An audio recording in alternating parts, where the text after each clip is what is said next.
One more minute.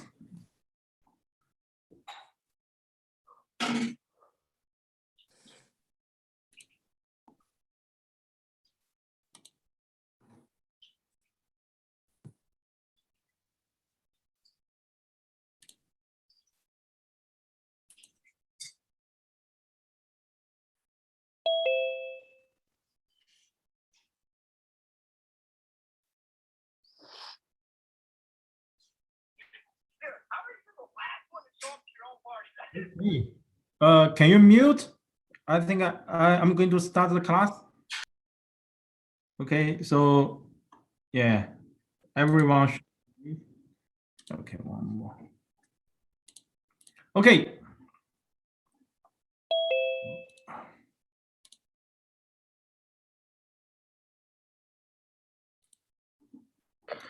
So I still can hear some noise. So if you haven't do it, please mute it. Okay, I'm going to mute.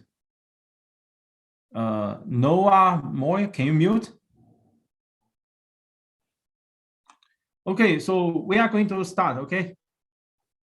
Let me share the screen.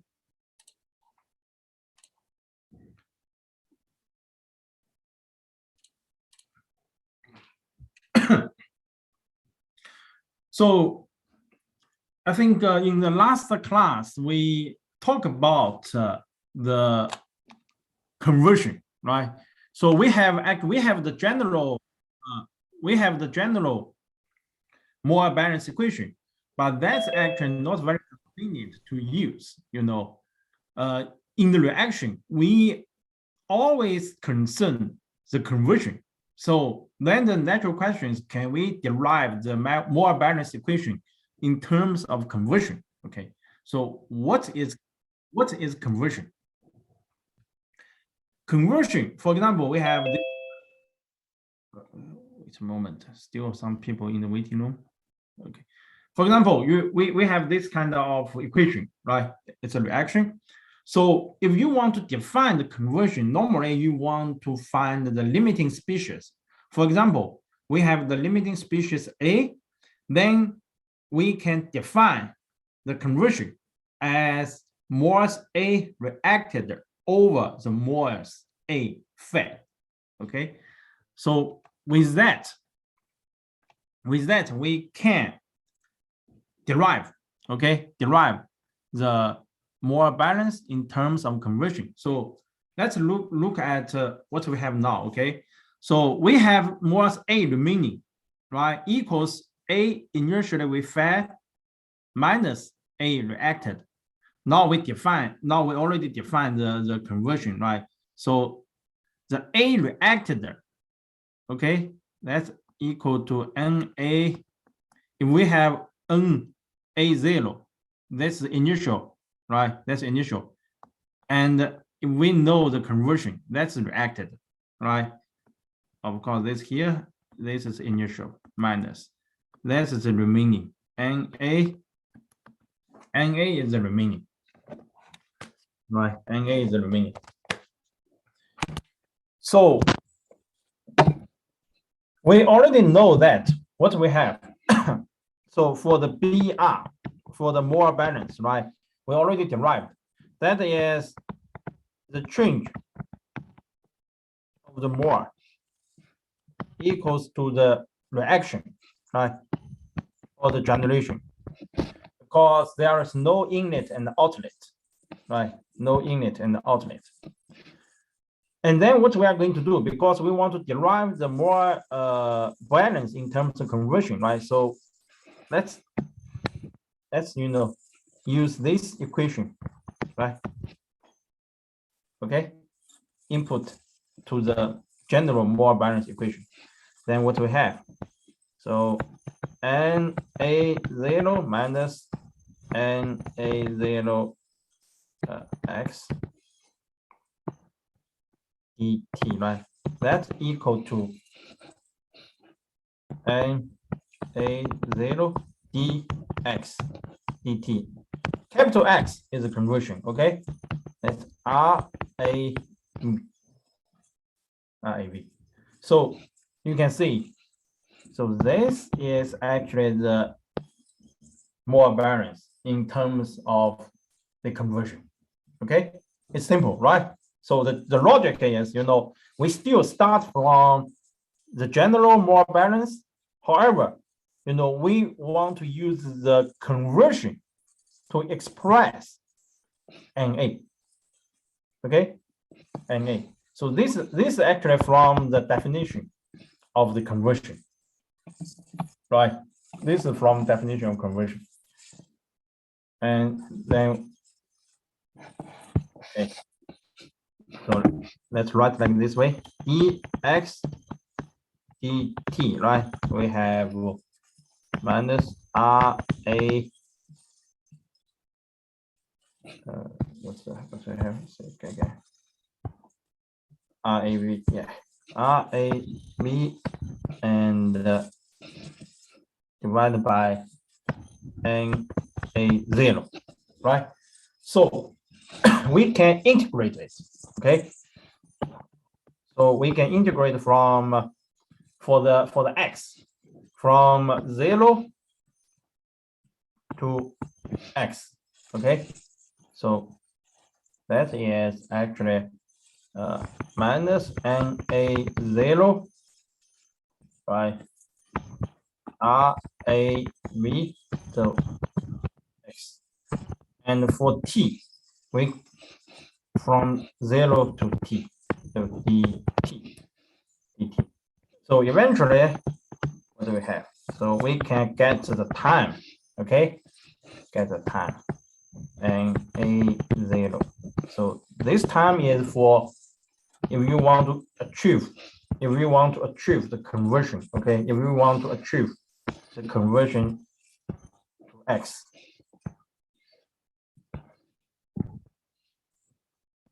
For batch reactor, this is for batch reactor. Okay.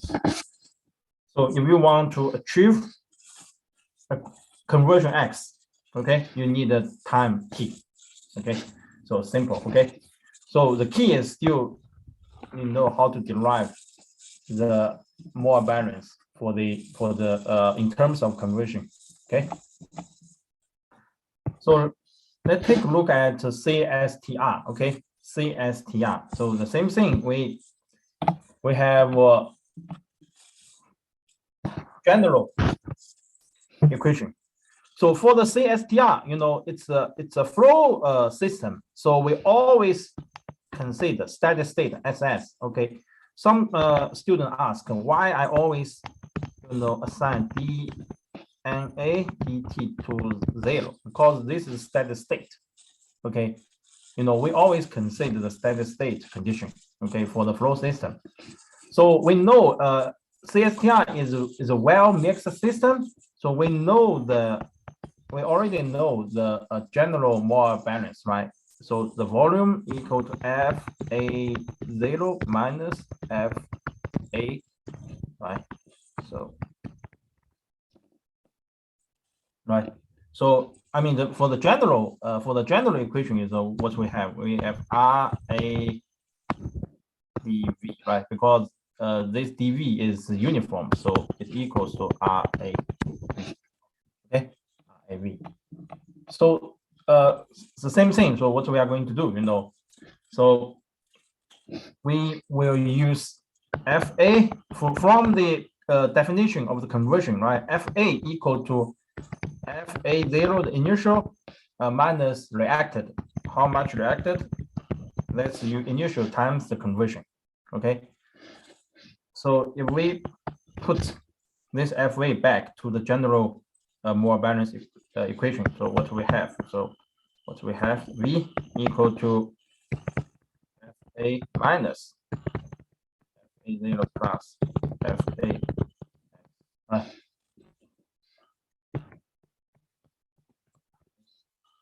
That's equal to A0x minus RA. So, sorry.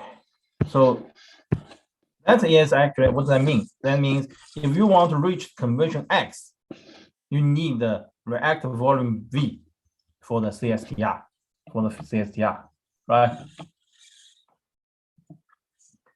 Okay. Then how about PFR?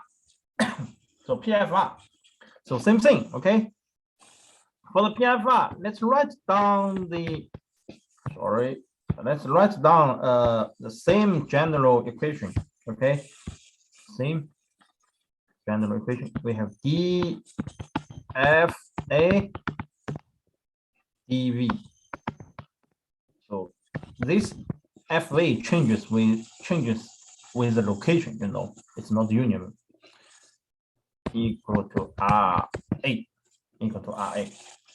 And the same thing, you know, we know the FA equals FA0 minus FA0 times X, because this is a conversion. Right, so we put back. So, and also steady state, okay? So steady state. So what we have, let's put it back, okay? So let's say as like this. So dFA equal to dFA0 minus, okay, FA X. Because FA is constant, right? This is 0, right? This is 0.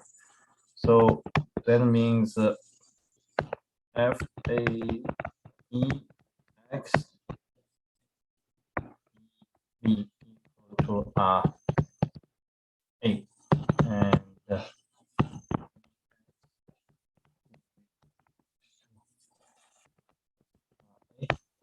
Hey, Professor, just to make sure, X is the conversion factor, right? X is conversion. X is conversion. Capital X is conversion. Is this your question? Yes, all right, thank you. Yeah. Okay. So this is for the PFR. So this is for the PFR, you know. I mean, after class, you know, I hope you can derive by yourself. That can, I mean, enhance your understanding, you know. Always, you know, if you just listen to me, you think, oh, it's simple. But after class, when you try to solve the problem, maybe you will, you know, you will forget it, and then because the understanding, you know, is still not very good, you know. So derive by yourself after class. It can enhance your understanding. Okay. So same thing, you know, you can integrate it, right? If you integrate it, so you can get V. Okay. That means if you want to reach the conversion X, you need the volume V for the PFR. FA0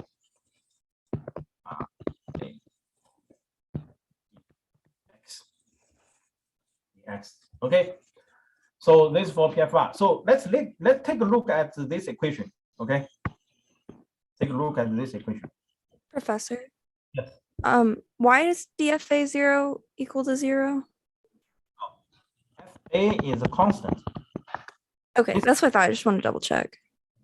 This is the initial Molar flow rate. So this is a constant, right? Doesn't change. So it doesn't change with time, right? So it's 0, right? If you do differentiation, so it's 0. Okay. So let's take a look at this equation. Okay. So if you want to calculate the volume, so probably you need to know RA, right? As a function of X, right? So you may ask why RA is a function of X. Of course, right? Because when the conversion changes, the concentration changes. So we know the reaction rate is a function of your concentration, at least, you know. So that means your reaction rate is a function of X. So if you want to actually exactly to calculate the V, you have to know RA, right? That's what we will talk about. Okay, we will talk about in the rate loss, Okay, so what we have now? Summary.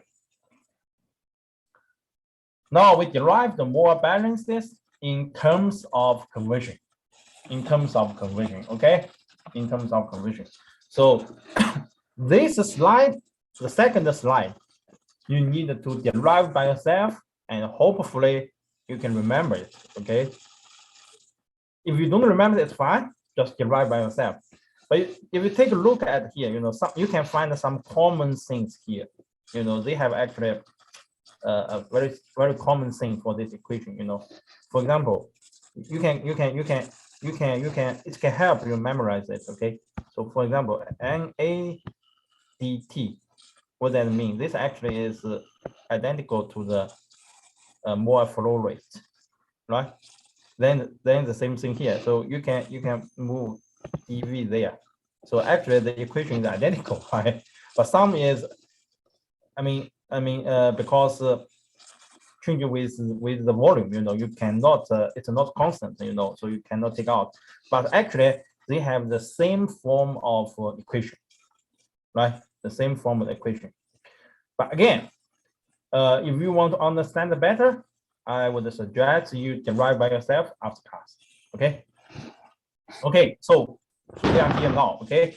We have this kind of equation. So what's for the reactor design? The design is, you know, we want to calculate the time for the batch reactor, and more importantly, actually, I mean, CSTR and PFR, PBR, they are actually more common, you know. So what we are going to do is we are going to actually calculate the volume. We are going to calculate the volume for your reactor. So if you want to calculate the volume, as I mentioned before, you need to know RA. You need to know RA, right?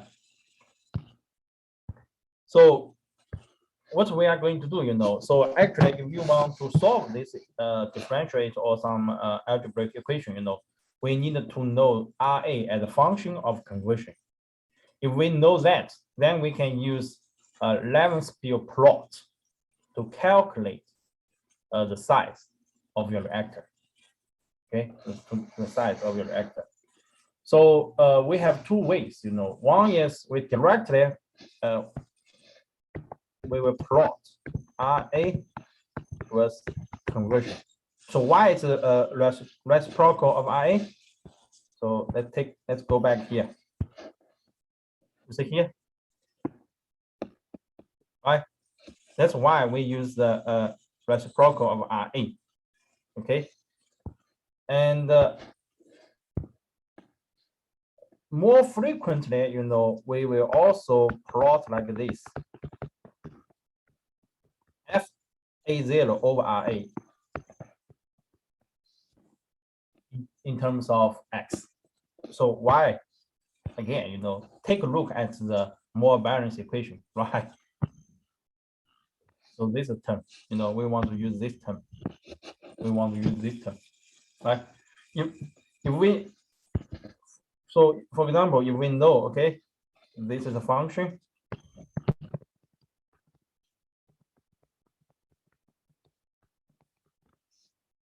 And we know A is a function of X. You know, if we know this kind of function, so we can size the reactor. So I'll give you an example. Okay, give you an example. What we have. For example, assume, okay, we know the function. What function? We know this function. We know the reaction rate, okay, and as a function of conversion. So we plot like this. This is a positive reaction order, okay. So if we have A to B plus C, this is a irreversible reaction, right? Irreversible reaction. So when the conversion approaches 1, the maximum is 1. Okay, the conversion, the maximum is 1. So because it's a reaction, a positive reaction order reaction, so you can say actually the rate, right, we're close to 0, right? And so the reciprocal will be infinite, and that will actually translate to your volume. The volume will go to infinite, right? As you can say, for example, this is 1, right? If you reach conversion 1, you know, we need an infinite volume. Okay, infinite volume. In some reaction, you know, you will say actually it's reversible. Then you cannot reach conversion 1. Actually, what's the maximum conversion you can reach? That is, we call equivalent XE, equivalent conversion. So when you reach the equivalent conversion, still the reactor go to infinite. Okay, go to infinite. So let's take a look some specific examples. Okay, for example, for the CSTR. Okay, for the CSTR. So you can see actually. So we plot it. Okay, we plot it. Now, if we know the conversion x1, so we want to calculate the CSTR volume. How to calculate? So again, record the Moore balance equation. Okay, you can see. So FA0 RA over RA, we already put term here. That's y-axis, and x1 is x-axis. Okay. From this equation, we can know, right? The shaded area is the volume of your CSTR. So this actually is the area of this rectangle, right? The area of the rectangle. So then how about for the PFR?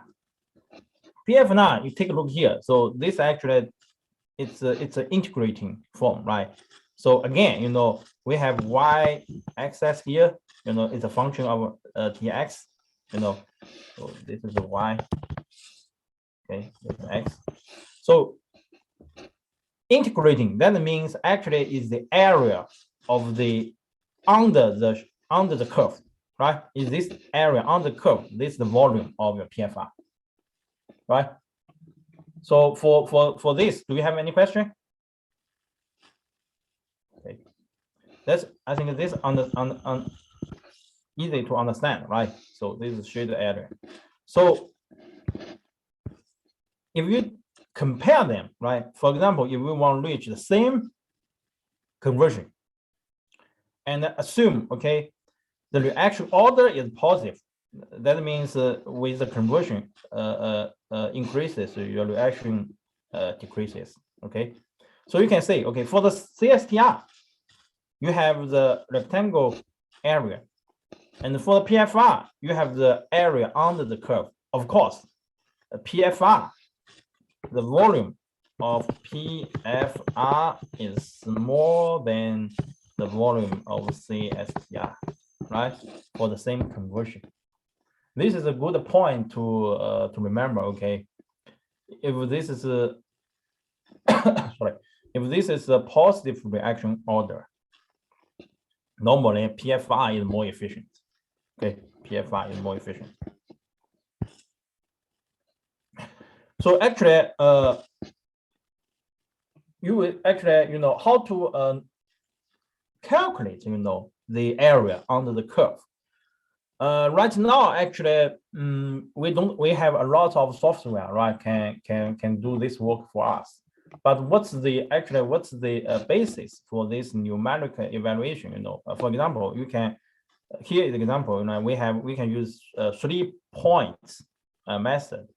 So this is called Simpson's 1/3 rule. Okay, 1/3 rule. So for example, we divide the x into 3 points from 0 to x1, x2, right? So this delta x, this is delta x, right? And then you can use this equation to calculate. This is a estimation. Okay, this estimation. For the details, you can read the appendix. Okay, and because this, we don't have time, right? Talk about the numeric method, you know, but just give you some feeling. Okay, of course you can use like 2 data points or 3 or even 5, you know. I mean, of course, if you use more data points, you know, more accurate, right? Numerical is always an estimation or always approaching the analytic answer, right? It's not all, it's not 100%, but it can approach the analytic solution. Okay, if you are interested in it, okay, you can learn some kind of numeric method. But again, you know, right now we can use MATLAB, Python to solve lots of equations for us. Okay. So right now, actually, we only talk about the single reactor. Okay, single reactor. So actually, we have a lot of reactors connected together, you know, sometimes in series. Okay, in series. So again, you know, for this kind of reactors in series, we also can define a conversion. Okay, for this kind of conversion, okay, we normally define the conversion at some points. For example, the point 1 here. This is actually at the outlet of the reactor 1. Okay. Also, we can define the conversion at x2. This is point 2. So it means normally is at the outlet, outlet of the specific reactor. Okay. And so this conversion, okay, this conversion is defined the total moles of A reacted up to point I, for example, point I1, okay, that's X mol, divided by the moles of A fed to first reactor. That's very important, okay. Always is to the first reactor, even for X2, you know, for X2. So we will see actually A reacted, okay, at point 2, okay, and divided by the actually the initial fed. That means to the first reactor, With that, then we can express the outlet, okay, the outlet more flow rate with this equation, right? So actually, you will see actually very similar to what we have seen before, right? But here, I want to emphasize, okay, we always use the initial feeding as the basis, right? So let's take a look at the example, okay? For example, now we have CSTR in series, okay, 2 CSTR reactors, and the initial mole flow rate is 0.4 mole per second, right? And we know the conversion. We know at which conversion, know what's the reaction rate we have. Okay, well, the problem already given to you. Okay, otherwise you need to do experiments, you know, to get this table. So let's derive, okay? Let's derive the mole balance equations for each reactor, okay? So first of all, for the reactor 1, okay? For the reactor 1. So we know actually for the reactor 1, R1. So actually this is same to the single reactor, right? So we know it's in minus out plus generation equal to 0. So in is FA 0 minus FA. So here FA1, this is reactor 1, okay? And RA, I put the 1 here. This is for reactor 1, okay? The reaction rate at reactor 1, and the volume for the reactor 1, that's equal to 0. And we can get FV1 equal to FA0 X1. So why here? Because I put the FA equal to FA0 minus 1. Okay, that's for reactor 1. So for the reactor 2, the same thing. Okay, for the reactor 2. Now for the reactor 2, the inlet in minus out plus generation equal to, so what's the inlet? Now the inlet become FA1, right? That's the outlet for reactor 1. It becomes inlet for R2. So what's the outlet? Outlet is still FA2 at the point 2, right? And for generation, so RA in the reactor 2, okay, V2 0. And then what's FA2, right? FA2, based on the definition, okay, FA2 equal to FA0. Again, here FA0, I want to emphasize, okay, because we use the initial feeding as a basis for the conversion. So this FA0 minus FA0 x2 conversion 2, right? So you combine them together, okay? Combine them together. So you can get V2 equal to FA0 minus RA2 x2 minus 1. Okay, minus S1. So very important, you know. I mean, if you have multiple CSTR in series, and eventually you can find it like this. Sorry.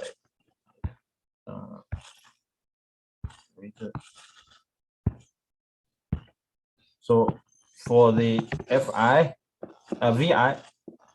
equal to FA0 RAI,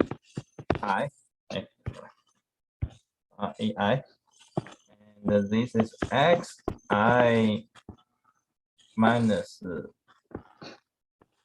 X minus 1. So you probably will ask, okay, if I equal to 1, then you will say what's X0? X0 is 0, right? Because at the beginning you don't have conversion, right? It's 0. So this is actually the general equation for the CSTR in series. Okay, but you can derive by yourself. You know, you will find this law actually. You will find this law. So then, okay, so we can calculate. Okay, we can calculate these problems. Okay, so what do we have? Okay, let's see. So if you want, for example, for the V1, if you want to calculate, right, you need to find out. You need to find out this first. Okay, let's take a look at the problem first. So it said, excuse me, 40 conversion achieved in the first reactor. Okay, what's the volume of each of the 2 reactors necessary to achieve 80% overall conversion? So that means X1 is 0.4, right? 40% conversion. X2 is 8%. So let's say for the first reactor, let's find out at 0.4 conversion. So we can find out this term equal to 2.05, right? Then we can put here, you know. So it's equal to equal to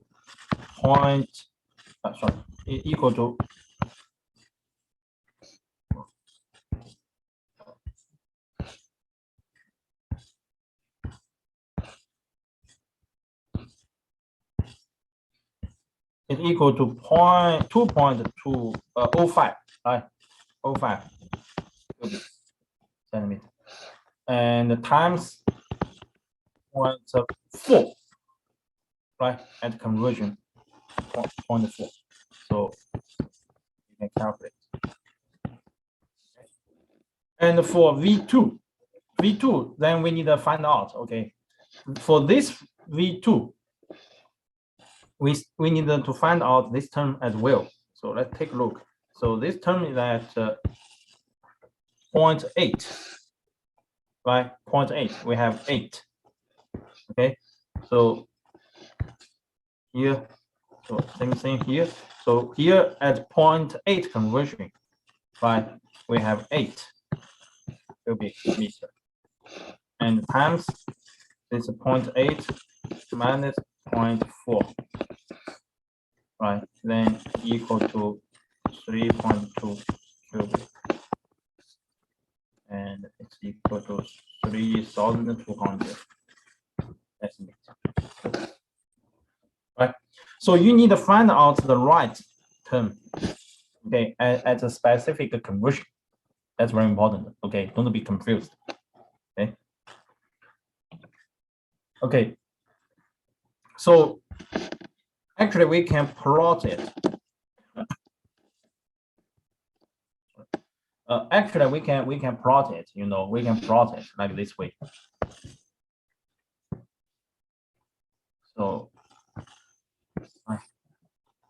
if we use the data in the table, we can plot it like this way. We know the conversion. Okay. So at the conversion point 4, so this is about 2.05, right? So this is the volume for the reactor 1, and then you have conversion point 8. Okay, at the point 8 we know. Okay.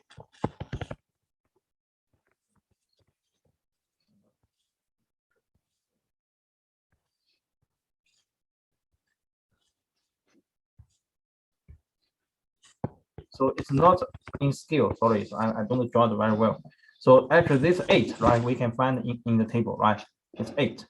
So this is then how to calculate the second reactor, you know. So this volume, right, the rectangle area is the reactor for the second reactor, right, from point 4 to point 8.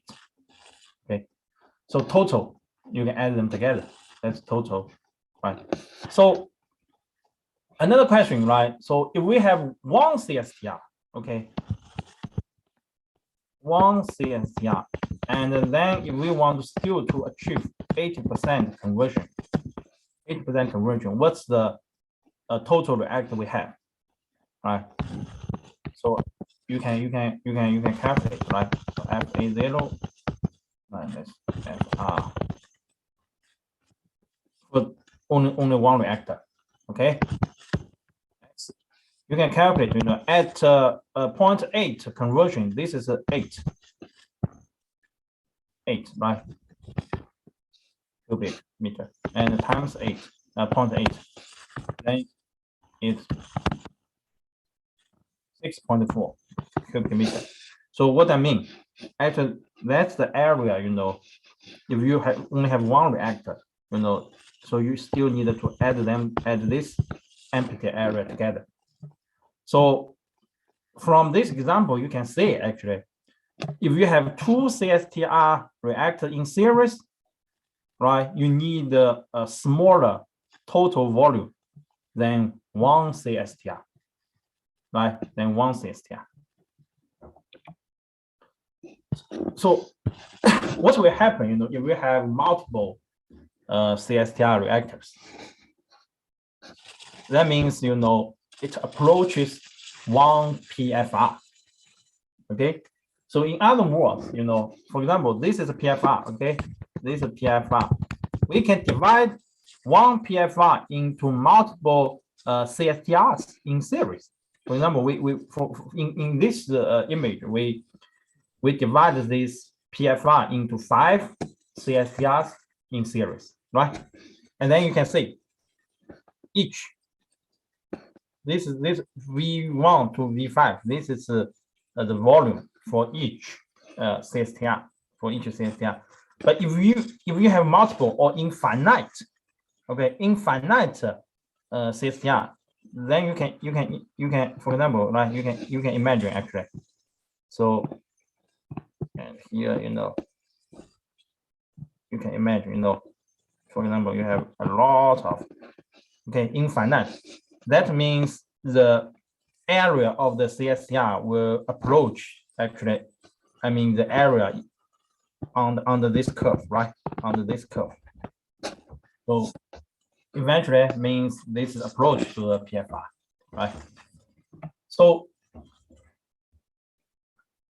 we also can have like PFR in series. Okay, PFR in series.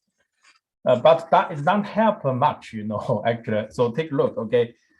We can take a look at this this image, okay, this plot. So for example, now you have two PFR in series, okay.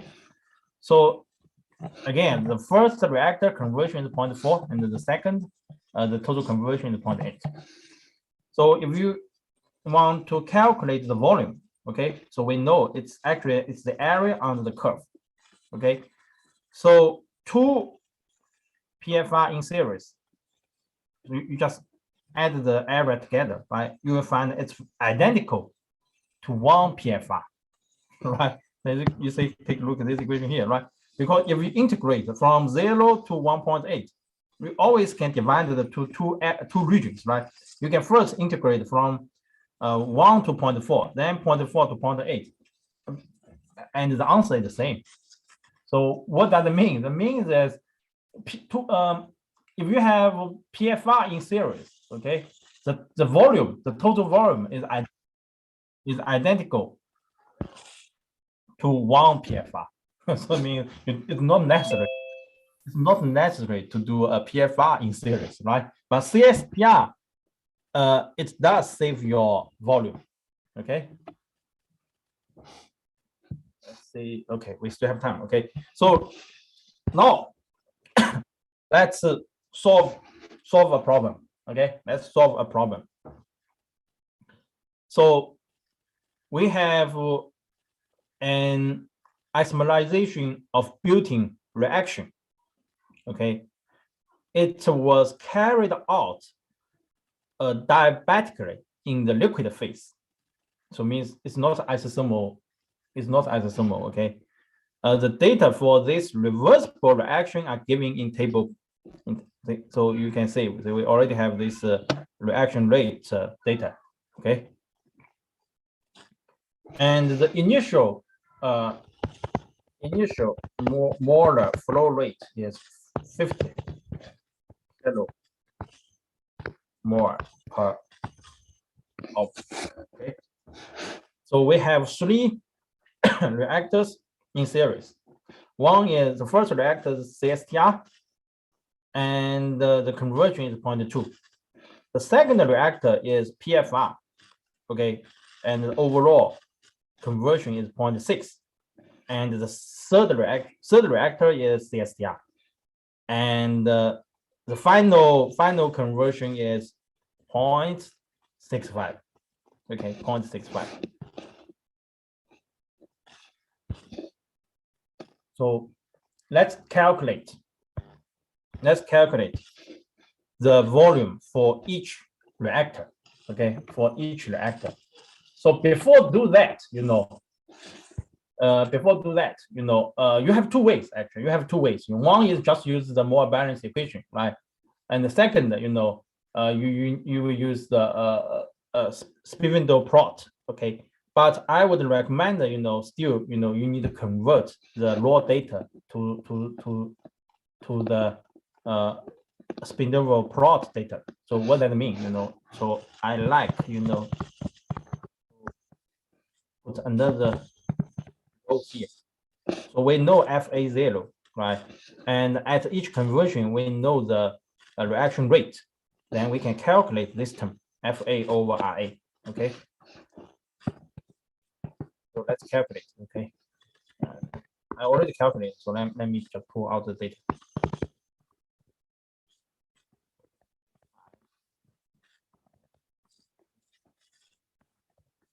So you can take a look here, actually, this is not the reaction rate doesn't actually decrease with the conversion, right? Actually, sometimes increase, you can see, right? Sometimes increases actually.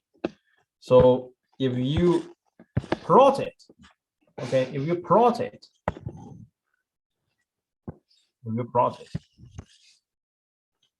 this is X, this is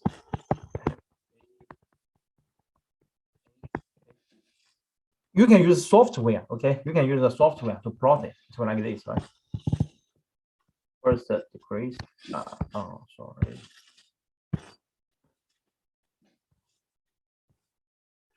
Like this. First decrease, then increase. You know. So for the first reactor, this is CSTR, reactor 1. CSTR. So the conversion is 0.4, right? If I remember correct, is 0.4. So if you plot it, you know, you can directly find it, okay, 0.4, okay, and you can find FA0RA, right? Find out. So it's 0.65. Then this area, you know, this area is the CSTR, okay? Why? Because E1 equal to A1 times X1, okay? So for the second reactor, its second reactor is R2, right? R2 is the PFR. So for the PFR, we know the reactor equal. So we will integrate from X1 to X2. Okay. But this is for the reactor 2. This is for the reactor 2. Okay. And dx. So now we have 0.6, I think, right? After flow through PFR, the conversion is 0.6. Okay, so this the area under this curve is the reactor volume for the PFR. Okay, and then for the reactor 3, okay, R3, again, this is CSTR. So for the CSTR, V3 equal to FA0 RA3, okay. Here, pay attention here. We need a conversion 3 minus conversion, okay, conversion 2. And we know this that we have reached the point actually 65, right? 0.65.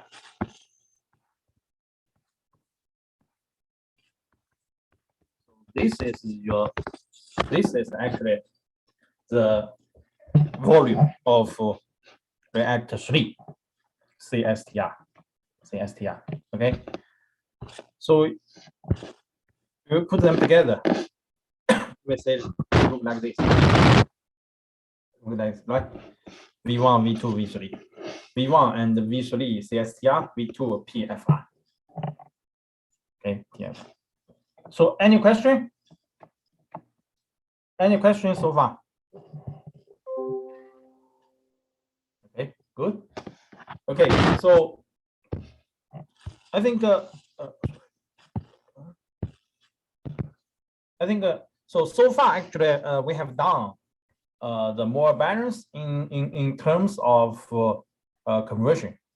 Also, you know, we extend to the reactors in series, and giving RA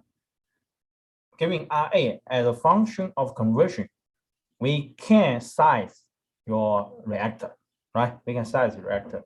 So before we conclude this lecture, so some other actually important parameters that you will see in the reactor design, you know, we want to introduce it. So one is space-time. One is space-time. So what is space-time? Okay, what is space-time? Space-time. So we normally use tau. Okay, so is the time necessary to process one reactor volume of fluid at entrance conditions.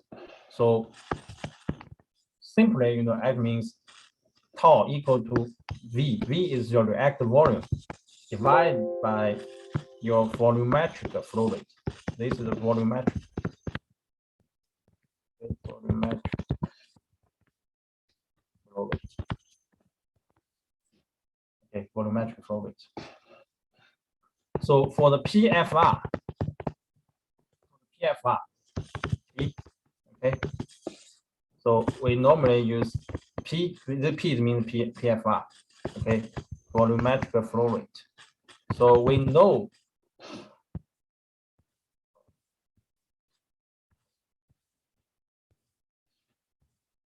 we can calculate. Okay, A0 and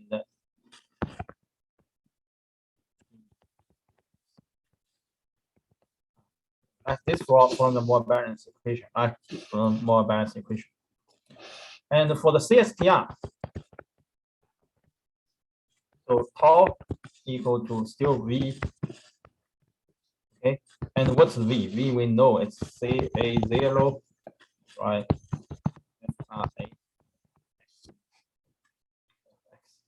Right. So this is for the space time. So normally, for the CSTR, the space time, it's minute. It's minute to hour. For example, 10 minutes to 4 hour. And PFR is faster. It's second, normally second to minute. Second to minute. Okay. Second to minute. We also have another important called the space velocity. Space velocity. So space SV, S space V velocity. It's defined, okay, by, you see, actually it's you will see it looks like, it's a reciprocal of the space time, right? So we have two cases, because for example, in the liquid phase, so we call the liquid hourly space velocity, LHSV, liquid hourly space velocity. Okay, so now the problem is, okay, how you can measure the volumetric flow rate, right? So for the liquid phase, okay, the volumetric flow rate is normally measured, at 60 or 75 F. Okay, F. So even sometimes, the vapor is fed to the reactor, but it doesn't matter. If we just use, we will convert the volumetric flow rate, at this temperature. Okay, and for the gas reaction, H, gas hourly space velocity. Okay, so how to calculate the volumetric flow rate? Okay, so normally you need to use STP, standard temperature and pressure. Okay, standard temperature pressure. Okay, so here just give you a brief feeling when we are going to use this space time or space velocity again. We will talk about it in detail. Okay, talk about in detail. I think that's all about what we are going to talk about today. Okay, so again, so what we are not, we finish the more balance. Okay, and next lecture we are going to talk about rate loss. Okay, we are moved to the rate loss. Okay, any question? Professor, could you go back to the slide where you did your work for that example problem, just so I make sure that I have it all right? This one? Is this slide?